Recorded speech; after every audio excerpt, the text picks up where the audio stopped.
자, 머슴팀을 만들겠다고 합니다. 야당인 지금 대권 잠룡들이 굉장히 많습니다. 그러나 한 팀을 만들되 국민을 위해 봉사하는 팀, 그러나 단 한 사람만은 빼겠다는군요.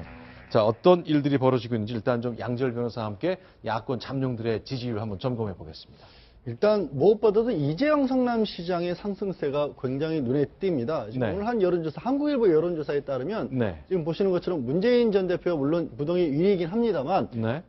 이재명 성남시장이 반기문 유엔 사무총장을 꺾고 물론 오차범위 이내긴 하지만 어쨌든 그렇죠. 2위로 올랐었습니다. 네. 안철수 전 대표 같은 경우는 5.4%포인트에 그쳐서 굉장히 폭락한 상황이고요.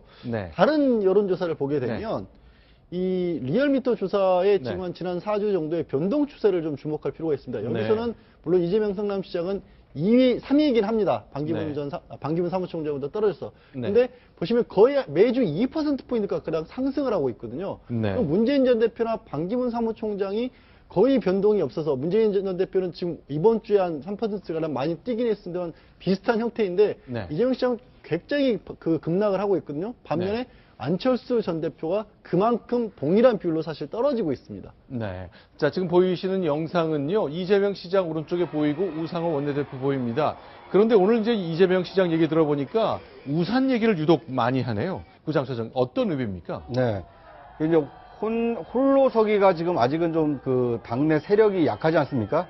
그러다 보니까 함께 경쟁을 할 수 있지만 일단 문재인 대표라는 앞선 선두주자를 견제할 수 있는 이 우군을 지금 확보하기 위해서 박원순 서울시장이라든지 김부겸 의원이라든지 또 안희정 충남지사와 같은 이 더불어민주당 내에서 이 차기 주자라고 하는 분들과 좀 그 연대를 하려고 하는 이런 노력들을 하고 있습니다. 박원순 서울시장을 두고 원순 형님이라고 불렀군요. 네. 그러니까 어떻게 보면 이제 뭐 친근함의 이제 표시이기도 하고요. 그리고 이제 지지율이 지금 본인이 지금 앞서가고 있기 때문에 당내 반문 연대를 사실상 만들려고 하는 거 아니냐 이렇게 볼 수 있을 것 같습니다. 네. 그런데 어떻습니까? 일단 문재인 대표 빼고 다 뭉치자 뭐 이런 흐름이 일단 1등을 견제하는 현상에서 대체로 나타나는 일들이 종종 있는데 이런 걸로 봐야 됩니까? 뭐 그러니까 어떤 선거 전략상 그거는 뭐 당연히 나타날 수 있는데 정치는 또 명분을 먹고 사는 게임 아니겠습니까? 그렇게 뭉칠 때는 우리가 왜 문재인 빼고 뭉쳐야 되는가에 대한 어떤 명분이 있어야 되지 않겠습니까? 근데 이재명 시장은 그냥 문재인이 1등이기 때문에 1등 빼고 2등부터 꼴찌까지 뭉쳐보자 하는 그거 말고는 이렇다 할 명분을 제시를 못하고 있는 것 같아요. 그러다 보니까 그 안희정 지사 같은 경우 뭐 이게 정치라는 게 최소한의 그 장사꾼하고는 좀 다른 거 아니냐. 상업거래하고는. 대의 명분 없는 그 합종연행 이런 거는 또 구정치가 아니냐. 또 이런 역으로 또 비판도 받는 것 같네요. 자, 그렇죠. 일단 문재인 대표랑 이제 정치적 맥을 계속 같이 했던 안희정 충남지사가 설명을 했습니다. 바로작 방금 얘기해 주신 그 내용인데 정치가 장사입니까? 믿지고 남고를 따지게. 상업거래 아니지 않습니까? 얘기합니다. 몇 달 전에 저기 관음클럽에서요. 남경필, 안희정, 박원순, 원희룡 이 네 명을 거의 뭐 같은 시점에 한 일주일씩 텀을 두고 했는데 지금 안희정 씨가 지금 얘기하는 게 바로 저런 부분들입니다. 그런데 굉장히 그 대의 명분을 굉장히 앞세우는데 아무래도 안희정 씨는 대의 명분을 앞세우는 건 저는 대단히 훌륭하다고 생각하지만 구체성도 이제 앞으로 안희정 씨도 그 제안을 하지 않으면 이게 가슴에 딱 와닿지 않는 부분들이 꽤 있더라고요. 그러니까 안희정 씨 뭐 그 얘기 많이 들었을 테니까 그런 대의 명분을 얘기하면서도 구체성도 있는 그런 어떤 정치인이 됐으면 좋겠네요. 그런데요, 이제 이재명 시장 정확하게 일주일 전 저희가 이 스튜디오에 모셔서 인터뷰를 했는데 그때 그랬거든요. 욕 많이 먹고 당선된 트럼프가 되고 싶으냐 아니면 선명하게 인기를 끌었으나 지는 샌더스가 되고 싶냐 그랬더니 트럼프가 되길 원한다 그랬거든요. 그만큼 승부에 아주 강하게 장악하게 했다는 의지를 보이고 그랬습니다. 오늘 아침에 라디오 인터뷰에서도요, 비슷한 얘기를 꺼냈습니다. 1등을 빼고 뭉치자는 취지의 얘기를 내놨습니다. 소개합니다. 원순 형님과 함께 같은 우산을 쓰며 국민 승리의 길을 가겠다. 지금 안희정 지사님하고도 이제 그런 얘기 지금 나누고 있고, 또 김부겸 의원하고도 얘기할 거고, 또 뭐 문재인 후보는 지금 제일 앞서시니까, 뭐 거긴 또 얘기를 해봐야 되겠지만. 문재인 형님하고는 그 정도까지는 안 친하세요? 그렇지, 거기 1등이잖아. 이런 비상시 막 배고프고 막 정신없고 이럴 때 사이다하고 고구마 주면 사이다 먼저 먹는 게 맞습니다. 자, 사이다 논쟁, 고구마 논쟁이 있습니다만 박원순 서울시장은 이 장면을 굉장히 안타깝게 바라봤을 것 같습니다. 과거 몇 달 전만 해도 자신이 굉장히 유력했지만 지금은 좀 덜 유력해졌거든요. 그러면 문재인 전 대표는 고구마고 이재명 성남시장은 사이다라면 나도 뭐가 좀 있긴 있어야 되는 것 아니냐. 스스로 만들었습니다. 소개합니다. 문재인 전 대표나 이재명 시장보다 본인이 나은 점이 뭡니까? 몰라서 물어요. 연수원 다닐 때는 공부 조금 더 잘했고 사이다와 김치 그런 차이가 아닐까 싶네요. 김치는 우리 한국인의 밥상에서 빠질 수 없는 것이잖아요. 뭐 밥상에서 김치가 빠지진 않지만 네. 김치만 먹기 위해서 밥을 먹진 않죠. 네. 밥을 먹기 위한 이제 보조제이기 때문에 박원순 시장의 어떤 김치로는 자신을 어떤 이 유력 주자라기보다는 이게 페이스메이커로 잘못하면 네. 그런 비판도 좀 받을 수 있을 것 같고요. 그러니까 지금 더불어민주당은 저런 얘기가 나오는 것 자체가 굉장히 어떻게 보면 국민 눈에 비칠 때는 네. 오만하게 비칠 수가 있습니다. 네. 대통령 탄핵된 지 이제 사흘 됐습니다. 네. 국민들은 지금 대통령이 부재한, 물론 대통령 권한대행이 있지만 이 권한대행 체제에서 대한민국 호가 안정적으로 국정이 운영될 거냐 이걸 걱정을 하고 있는데 내가 앞서거니 내가 또 뭐 당신이 앞서거니 혼자 가기 어려우니까 같이 힘 모아서 가자. 이런 어떻게 보면 대권 노름으로 비칠 수 있는 얘기들을 하고 있는데 이런 모습을 과연 이 촛불 든 국민들이 좋다고 또 바람직하다고 볼지 의문입니다. 근데 사람이 있잖아요. 잘 네. 나갈 때 조심해야 된다. 이런 말이 있지 않습니까? 네. 이재명 시장이 이 말을 좀 유념을 해야 될 것 같아요. 지금 네. 엄청 잘 나가고 있지 않습니까? 네. 하루 아침에 일어났더니 내가 이렇게 뭐 유명한 사람이 된 줄 알았다. 뭐 우리 중고등학교 때 뭐 영어 그것도 배우고 그랬지만요. 네. 하루가 다를 거예요. 하루가. 그런데 이렇게 말이에요. 1등 빼고 대의와 명분 없이 다 뭉치자. 그러면 1등 빼고 단일화 하면 2등이 제일 유리한 거 아닙니까? 네. 자기가 그렇게 하고 싶다라는 걸 저렇게 노골적인 언사로 얘기하는데 이건 좀 아니다. 이재명에게 무슨 원칙이라는 게 있는가? 네. 그러니까 물론 정치인들은 승리를 최우선으로 합니다. 네. 정치에서 뭐 지면 아무 소용 없으니까요. 그러나 거기에 그 나름의 그 명분과 어떤 대의를 가지고 그걸 추진해야 되는데 제가 봤을 때 이런 거예요. 지금 문재인 대표가요. 네. 개헌에 반대하지 않습니까? 네. 저는 문재인 대표도 기득권 세력이 된 거예요. 지금 대권에 네. 이 제왕적 대통령이 헌법화해서 대권에 가장 가까이 간 사람이기 때문에 네. 기존 질서가 바뀌는 걸 원하지 않아요. 현상 유지 세력입니다. 네. 오히려 이때 새로운 대한민국을 위한 시스템을 대전환해야 되겠다. 그런 의미에서 헌법 개정이 필요하다. 이게 오히려 현상 타파 세력이에요. 근데 이재명 씨가 여기까지 뜬 거는요. 네. 이런 현상 타파의 어떤 대중적 열망을 본인이 쭉쭉 흡수를 했거든요. 네. 근데 지금 와서 1등 빼고 다 뭉치자. 저런 명분 없는 주장을 하는 건 안 되고 문재인은 개헌에 반대하지만 나는 현상 타파 세력으로서 개헌에 찬성하고 뭐 하겠다. 그럼 개헌에 찬동하는 주자들을 한번 뭉쳐보자. 그거는 명분 있는 거예요.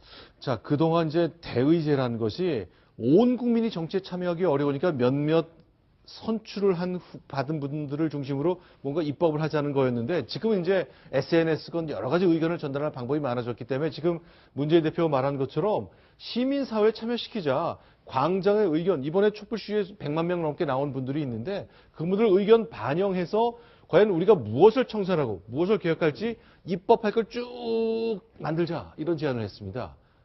네. 그러니까 저는 민주당 문재인 대표의 저 제안은 네. 제안으로는 의미가 있을 수 있지만 유력 차기 주자가 할 얘기는 아니라고 봅니다. 네. 왜냐하면 지금 박근혜 대통령이 탄핵된 이유가 뭡니까? 네. 안정적으로 대한민국이라는 그 운영 시스템에 있음에도 불구하고 그걸 비선 실세의 농단에 놀아놨다라는 것이 일부 드러났기 때문에 국민들의 저항을 받아서 지금 이 대통령직에서 물러난 거 아닙니까? 네. 그렇기 때문에 다음 대통령이 되려고 하는 문재인 전 대표 정도라면 네. 지금 이제 박근혜 대통령 직무가 정지된 이 황교안 대행 체제에서는 정말 정상적으로 국정이 좀 잘 운영됐으면 좋겠다. 각부 장관들이 역할을 다 해주고 네. 수석 비서관들이 해야 될 일을 다 잘해줘서 대한민국이 안정적으로 국정이 운영이 되는 좋은 기회다. 거기에 내가 힘을 보태겠다. 이렇게 얘기를 하는 것이 순리지 네. 지금 있는 기구나 대통령 권한 대행 체제를 인정하지 않는 사회개혁기구. 네. 그러니까 무슨 광장에 사람이 모이면 항상 기구를 만들어서 다시 논의를 하자는 얘기밖에 안 되는 거 아닙니까? 네. 그건 임시기구일 따름이고요. 네. 대한민국에 건국된 이후에 정부가 수립된 이후에 지금까지 기간적으로 유지돼 왔던 정부를 어떻게 잘 활용해서 이 국민 민복에 봉사하도록 할 거냐. 이걸 고민하는 모습을 보여줘야 되는데 너무 좀 지엽적으로 접근하고 있는 게 아닌가 하는 생각이 듭니다. 저도 그 의견에 뭐 100% 수긍을 하고요. 사실은 야당에서 하야와 퇴진을 요구했던 거 아닙니까? 그렇죠. 그 부분을 대통령은 거부를 했고 결국은 원위치 하는 것이 헌법에 규정된 탄핵 절차를 밟아서 여기까지 왔는데 그렇다고 해서 그것을 뭐 일부에서 승리라고 표현합니다만은 어쨌든 그렇다고 해서 시민사회도 참여해서 광장 의견을 수용하지 않은 얘기는 도대체 어디까지가 시민사회고 누가 시민사회를 대표할 것이며 그다음에 어디까지 받아들일 것이며 이런 여러 가지 문제점을 다시 노정할 가능성이 대단히 높다. 그런 면에서 제가 볼 때는 저거는 좀 섣부른 그런 제안이라고 보고 제가 볼 때는 가장 좋은 방법은 지금 현재 논의되고 있는 국민이 뽑은 국회를 중심으로 해서 그다음에 행정부를 완전히 제대로 지금 작동하지는 않지만 그래도 법적으로 행정부를 이끌고 있는 대통령 권한대행을 중심으로 한 그런 쪽하고 합의를 해서 좀 국민들한테 좀 안심감 이런 거를 주는 쪽으로 노력하는 것이 제가 볼 때는 제일 좋은 선택 아니겠는가 그런 생각을 요새 합니다. 그런 부분은 분명히 인정을 하는데 다만 이제 조금 지금 야권 주자들의 목소리가 국민들에게 호소력 있게 다가올 여지는 좀 있다고 보는 게 지금 이번 최순실 사태도 그렇고 간접민주주의, 그러니까 대의제 민주주의 권력을 위임해놨는데 그게 제대로 작동을 안 하더라, 끼리끼리 놀더라라는 그런 정치에 대한 불신 같들이 굉장히 국민들에게 팽배해 있는 상황인데 지금 문재인 전 대표는 시민사회를 얘기를 하고 이재명 성남시장은 집단지성이라는 표현을 쓰고 있어요. 박원순 시장은 국민권력이라는 표현을 쓰고 있습니다. 국민권력. 그런 식으로 각각의 말을 선택한 단어는 다르지만 야권에 주장하고 있는 부분이 지금 현재 국민들에게는 상당히 호소력을 가질 것만은 좀 있어 보입니다. 그런데 그 취지는 좋아요. 취지는 이제 광장의 촛불 민심 우리가 잘 받들자 취지는 좋은데 그런 게 모든 게 이게 체계적으로 되려면 제도화가 돼야 될 거 아닙니까? 우리가 대의민주주의를 채택하는 나라 아닙니까? 물론 국회가 국민적 불신과 지탄을 받고 있다면 그 뭐 불완전한 제도를 개선을 해서 그러니까 오죽하면 그 박지원 원내대표 같은 분도 요번에 이게 촛불 민심을 보니까 우리가 직접 민주주의적 요소 그러니까 국민 소환제라든가 국민 발의제라든가 국민이 스위스처럼요 일정 정도 이상 뭐가 하면은 법안을 발의할 수 있다던가 그다음에 국회의원 지금 우리 국회의원에 대한 국민 소환제가 없거든요. 국회의원 잘못하면 지역구에서 몇 명 이상 그 서명이 되면은 말이에요 불신임 투표하고 국회의원 끄잡아 내릴 수 있게 하던가 그런 직접 민주주의적 요소를 강화하자. 그럼 제도화를 해야 되는데 이렇게 생뚱맞게 사회개혁기구 만들자니까 뭐로 어떻게 하자는 건지 그냥 저 광장에서 촛불 들고 으쌰으쌰하고 박근혜 당장 내려와라 이거 하자는 얘기인지 그러니까 이럴 때일수록 책임 있는 정치인은요 어떻게 하면 이거를 좀 제도화를 잘 시켜서 그런 민의를 좀 더 이렇게 제도권을 수렴할 수 있을지에 대한 구체적 대안을 내놔야 되는데 그게 전혀 없어요. 그 옛날 얘기를 한 가지 들려드리자면요. 노무현 대통령 재임 시절에 가장 많은 정부위원회가 만들어졌습니다. 왜냐하면 정부 기관 기구를 못 믿으니까 별도의 위원회, 자문위원 이런 사람들을 구성해서 아이디어를 모아서 뭔가 집행하겠다고 했거든요. 그런데 어떻게 됐습니까? 대부분 용두사미로 끝났거든요. 그러니까 있는 기구를 어떻게 운영의묘를 잘 살려서 할 것인지를 생각하기 이전에 자꾸 다른 편법을 쓰려고 하는 것은 좀 돌아가려고 하는 게 아닌가. 그러니까 그런 점은 좀 안타까운 대목이 아닌가 하는 생각이 듭니다. 어쨌건 이제 과학기술의 발전 때문에 국민 한 사람 한 사람은 내 생각을 그동안 전달할 방법이 없었기 때문에 내가 한번 뽑은 사람이 4년 동안 국회에서 내 뜻을 대변해 줄 걸로 믿었습니다만 문제도 좀 있었고 이젠 기술이 달라져서 조금 매일매일 내 생각을 좀 반영해 줬으면 하는데 그것에 대한 욕심이 좀 생기는 거죠. 광장의 의견이 그렇긴 합니다만 새로운 변화의 그러니까 제 말씀은 뭐냐면 달라진 그런 어떤 기기를 통해서 어떤 IT를 통해서 자신의 의견을 나타내는 것이 필요하다고 본다면 그것을 제도화하자는 거죠.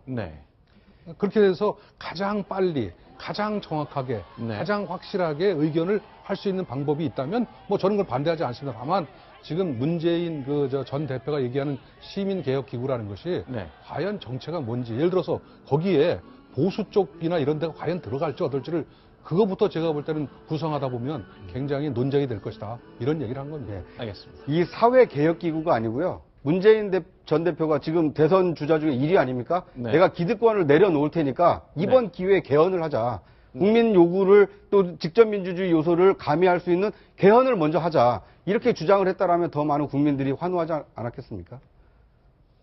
역시 저 문재인 대표가 가장 앞선 지지율 때문인지 뭐 여기저기서 문재인 대표와 관련된 평가가 이어지고 있는 건데 현재 전국은 문재인 대표 중심으로 돌아가는 만큼 뭐 분명한 것 같습니다. 어쨌건 사회개혁기구 시민들의 광장 의견을 좀 반영했다는 의견을 냈는데 실제 더 돌아갈지는 좀 봐야 되겠네요. 여러 가지 의견을 받아봤습니다. 자, 이번엔 5번째 소식입니다. 순위 확인합니다.